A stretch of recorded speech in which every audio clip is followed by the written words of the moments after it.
Hello बच्चों, आज की इस वीडियो में हम लोग क्वेश्चन पाँच से शुरुआत करेंगे। पिछली वीडियो में हमने 1 से लेकर 4 तक मतलब 4 क्वेश्चन को सॉल्व कर लिया था। इस वीडियो में हम क्वेश्चन 5 से शुरुआत करेंगे, ठीक है। अगर आपने पहली वीडियो नहीं देखी है तो मैं वीडियो का जो लिंक है वो डिस्क्रिप्शन में दे दूंगा, आप पहले वो देख लीजिए, उसके बाद में ये देखिए, ठीक है। तो क्वेश्चन नंबर 5 से शुरुआत करते हैं। क्वेश्चन 5वां कौन सा दे रखा है कि विभिन्न अंकों का प्रयोग 4 अंकीय सबसे छोटी संख्या जिसमें 9 दाही के स्थान पर है। अब ये जो संख्या दे रखी है, ठीक है, ये संख्या दे रखी है, इनमें से ये बतानी है कि सबसे छोटी संख्या कौन सी है और जिसमें जो 9 है वो क्या दाही के स्थान पर हो, ठीक है। तो सबसे छोटी संख्या वैसे क्या होती है? वैसे तो सबसे छोटी संख्या हमारे पास कितनी 10,000 कितनी 1,000 होती है।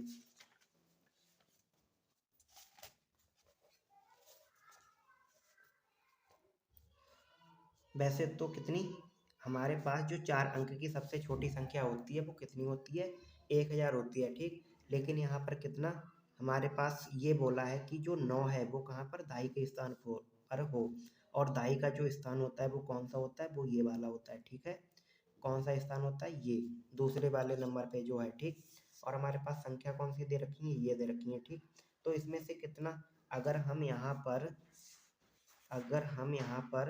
1,000 की जगह पे यहाँ पर 9 लिख दें, ठीक है, तो यहाँ पर तो 90 हुआ, ठीक। लेकिन 1,000 जो 90 1,090 यहाँ पर दे नहीं रखा है, ठीक है। तो 1,092 दे रखा है, ठीक। तो यहाँ पर कितना 2 है, तो हम यहाँ पर 2 भी लिख देंगे, ठीक। तो कितना 1,092 ये हमारा आंसर होगा, ठीक है। और जो 4 अंक की संख्या है और जो 4 अंक की छोटी संख्या है ये देखिए बड़ी है 21, 2,190 ये बड़ी है, 2,091 ये भी बड़ी है, ये कितनी 1,290 है, ये भी बड़ी है, ये कितना 1,092। तो ये जो संख्या है वो सबसे छोटी है, और जो 9 है वो भी दाई के स्थान पर है, ठीक है। तो अच्छे से क्वेश्चन ये समझ में आ गया होगा।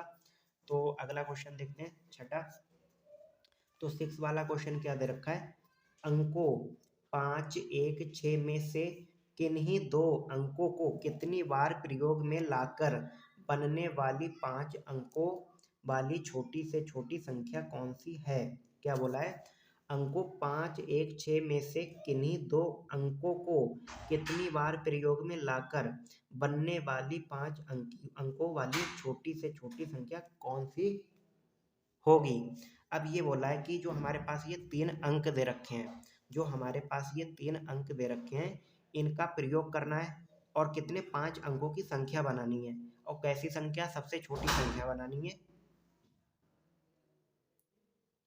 तो सबसे छोटी संख्या बनानी है, ठीक है। और इनमें जब 3 संख्याएं दे रख दो 3 अंक दे रखे हैं तो जाहिर सी बात है कि इसमें से 2 जो अंक हैं वो रिपीट होंगे, मतलब 2 अंक होंगे वो 2-2 बार लिखे जाएंगे, और 1 अंक ऐसा होगा जो सिंगल बार लिखा जाएगा, ठीक है। तो ये बताना कि वो सबसे छोटी संख्या कौन सी होगी।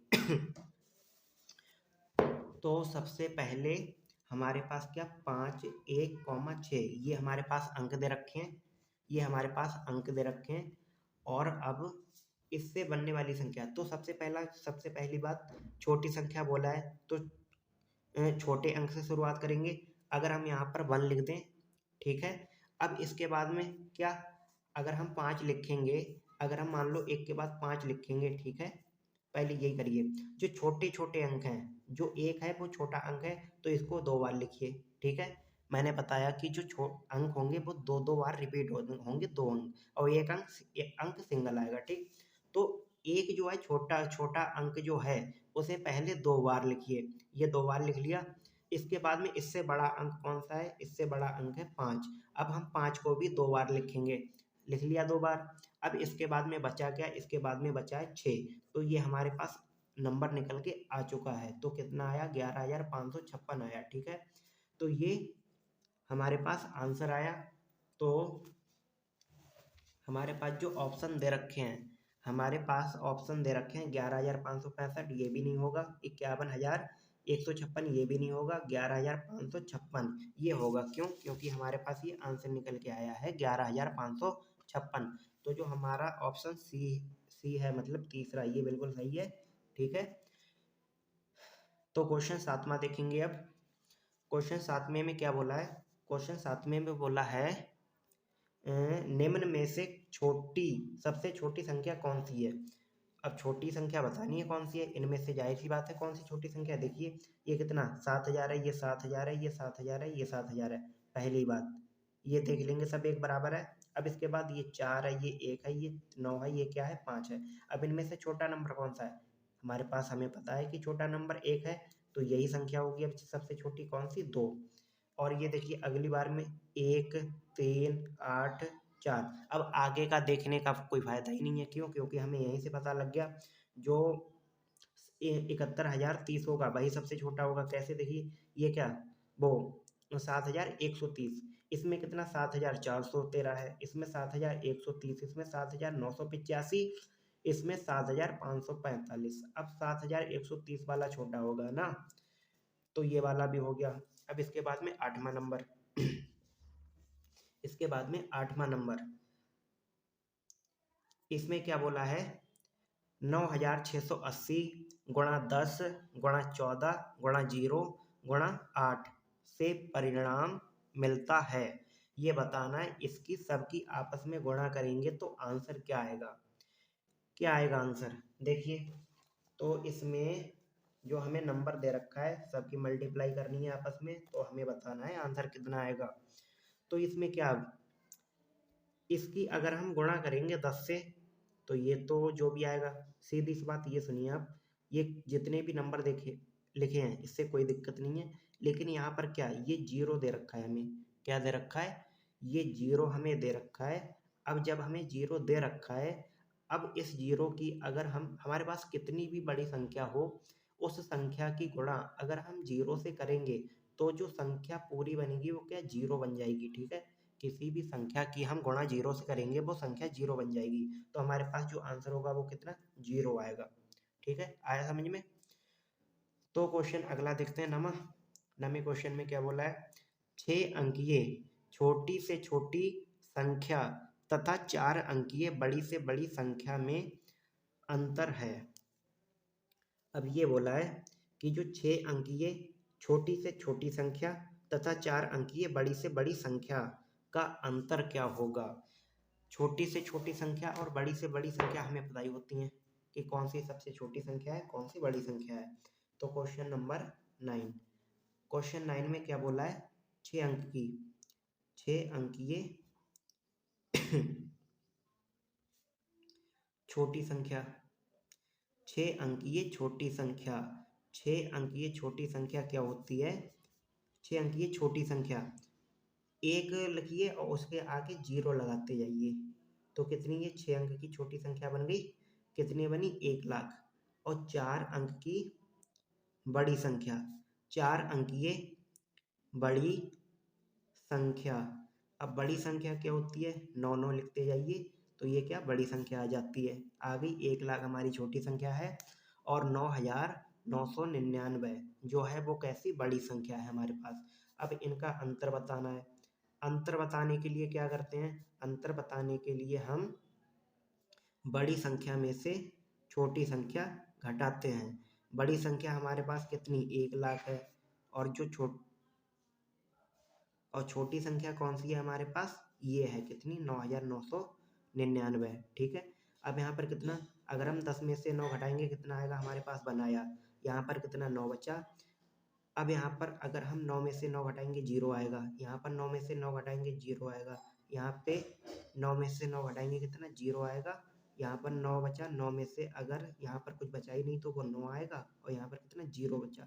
ठीक है, तो ये कितना आया हमारे पास, 90,001 आया आंसर। तो हमारे पास जो आंसर आया है वो कितना है, 90,001। कितना आया, 90,001। तो देखिए अब यहाँ पर कौन सा ऑप्शन होगा, ये देखिए 90,001, तो ये हमारे पास पहला ही ऑप्शन दे रखा है जो कि एकदम सही है। ठीक है, अब क्वेश्चन 10वां,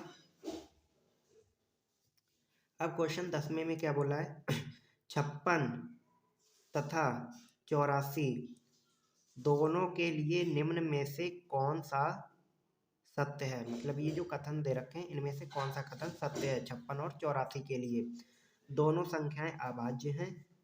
इसमें ये बोला है दोनों संख्याएं अभाज्य हैं। बिल्कुल अभाज्य नहीं है। अभाज्य का मतलब क्या होता है? जिसके गुणनखंड केवल और केवल 2 होते हैं वो संख्या अभाज्य होती है। ये 56 है, इसके तो बहुत सारे गुणनखंड बनेंगे। 1 से भी कटेगा, 2 से भी कटेगा और अपने आप से भी कटेगा। ठीक है, और बहुत सी संख्याएं जिनसे ये कटेगा। ठीक है, तो 7 8 56, इससे 7 से भी कटेगा। अब ये 84 है, 84 जो है वो 1 से भी कटेगा, 2 से भी कटेगा। ठीक है, और 4 से भी कटेगा, अपने आप से भी कटेगा। ये जो है दोनों अभाज्य संख्याएं, ये तो बिल्कुल गलत है। दूसरे नंबर पर दोनों सह अभाज्य संख्याएं हैं। सह अभाज्य संख्याओं का मतलब होता है हो सह अभाज्य संख्याओं का मतलब होता है होंगी तो अभाज्य संख्याओं की ही तरह, लेकिन उनमें कुछ भी कॉमन नहीं होगा। ठीक है, जैसे कह दें सह अभाज्य संख्याएं, जैसे क्या मान लीजिए 3 ले लें और हम कितना 5 ले लें। ये सह अभाज्य संख्या है। क्यों? क्योंकि ये अभाज्य संख्याएं भी हैं और इनमें से कुछ कॉमन भी नहीं है। अगर हम बात करें 8 और 10 की, तो इसमें से देखिए क्या इनमें से क्या 2 कॉमन है। ये 2 से भी कट जाएगा, ये भी 2 से कट जाएगा, लेकिन ये एक दूसरे से नहीं कटेगा, तो इसमें कुछ भी कॉमन नहीं है। तो ऐसी संख्याओं को हम सहअभाज्य संख्याएं कहते हैं। तो ये भी नहीं है। दोनों 14 के गुणज हैं, दोनों 14 के गुणज हैं। और इसमें क्या बोला? दोनों विषम संख्याएं। अब इसमें 56 और 84 जो है वो विषम संख्याएं नहीं है। तो ये जाहिर सी बात है, जब इनमें से 3 में से कोई ऑप्शन नहीं सही है, तो जो तीसरा ऑप्शन है हमारा वो सही होगा। ऑप्शन में क्या बोला है? दोनों 14 की गुणज हैं। 14 का मतलब 14 के मल्टीपल्स हैं। कैसे? 14 पंजे 14 पंजे कितना होता है? 70। 14 छंग 84, जो 84 है वो इसका गुणज है। ठीक है, और 14 चक्कू कितना होता है? 14 एकम 14 दूनी 28, 14 तिया पहले 14 चक्कू 56, ये 56 भी इसका गुणज है। ठीक है, तो ये हमारा जो ऑप्शन नंबर 3 है वो हमारा बिल्कुल एकदम सही आंसर है। ठीक है, तो यहाँ तक क्वेश्चन अच्छी तरह से समझ में आ गए होंगे। और आपने अगर पहले की वीडियो नहीं देखी है, इससे पहले की वीडियो, तो आप पहले वो वीडियो देख लीजिए। ठीक है, तो आपको अच्छी तरह से क्वेश्चन क्लियर हो जाएंगे। ठीक है, और आपको अगर क्वेश्चन समझ में नहीं आए हैं आंसर इनका, तो आप दोबारा से जाकर देख लीजिए ये वीडियो। ठीक है, और मिलते हैं अगली वीडियो में जिसमें हम 11 से शुरुआत करेंगे इन क्वेश्चनों की। ठीक है,